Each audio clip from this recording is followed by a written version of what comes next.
Let me show you how to create an epic presentation using AI in just seconds. The tool that I'll be using in this video is called GenPPT. This one creates presentations based on simple text inputs, so you can literally talk to your slideshow. To start creating your presentation using AI, head over to GenPPT website. You can find a link to that in the description of the video. Now you will see a view like this, which is basically like a ChatGPT for presentations where you can tell the AI exactly what you want to see. Just talk to it like you would talk to a real person. For instance, I created my presentation about the history of programming. Once you have written down the topic, just hit generate using AI. Then it will take about 15 to 30 seconds for the AI to render the initial draft version of your presentation. And please keep in mind that this is not the presentation, but this is the section where you see the structure of your presentation, where you can still switch things around, you can delete slides, you can add text into it, and you can even regenerate the whole presentation. For instance, if you want to tweak the text, just click on one of the text fields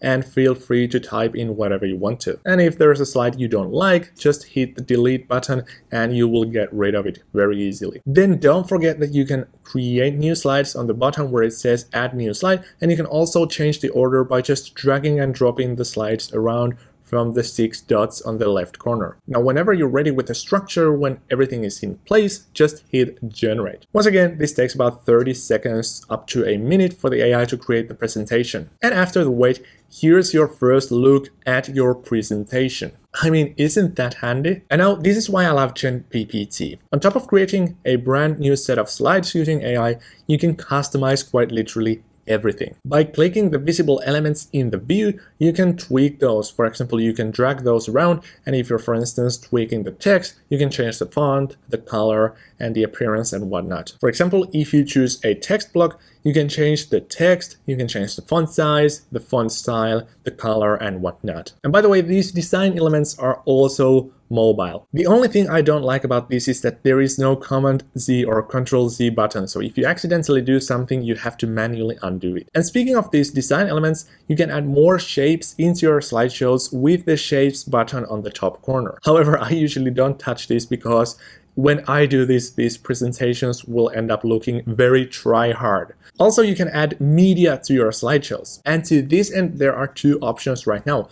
So you can either use your own footage, or you can choose the stock library option where you can select a photo from Unsplash. And these are free photos that you can use freely in your slideshows. So to use these stock photos, just choose the stock photos option and then type in whatever you can imagine. For example, you can do something like thunderstorm or lightning. Then you will find a bunch of images related to what you just searched for, and you can just click those to get those into your slideshow. And needless to mention, once you have added some images into your slides, you can customize the images as well. So you can round the corners, you can move those around, you can resize, you can change the fill options, you can add some transparency, you can add shadows, you can do whatever you want. And also, if you don't like the default color of your slideshow, you can easily tweak that as well by heading over to the top right corner and choosing the brush icon. For instance, here I have applied a bluish gradient into my slides. And this is super handy because it applies it automatically to all your slides. And to get rid of the coloring, just hit reset background. Also,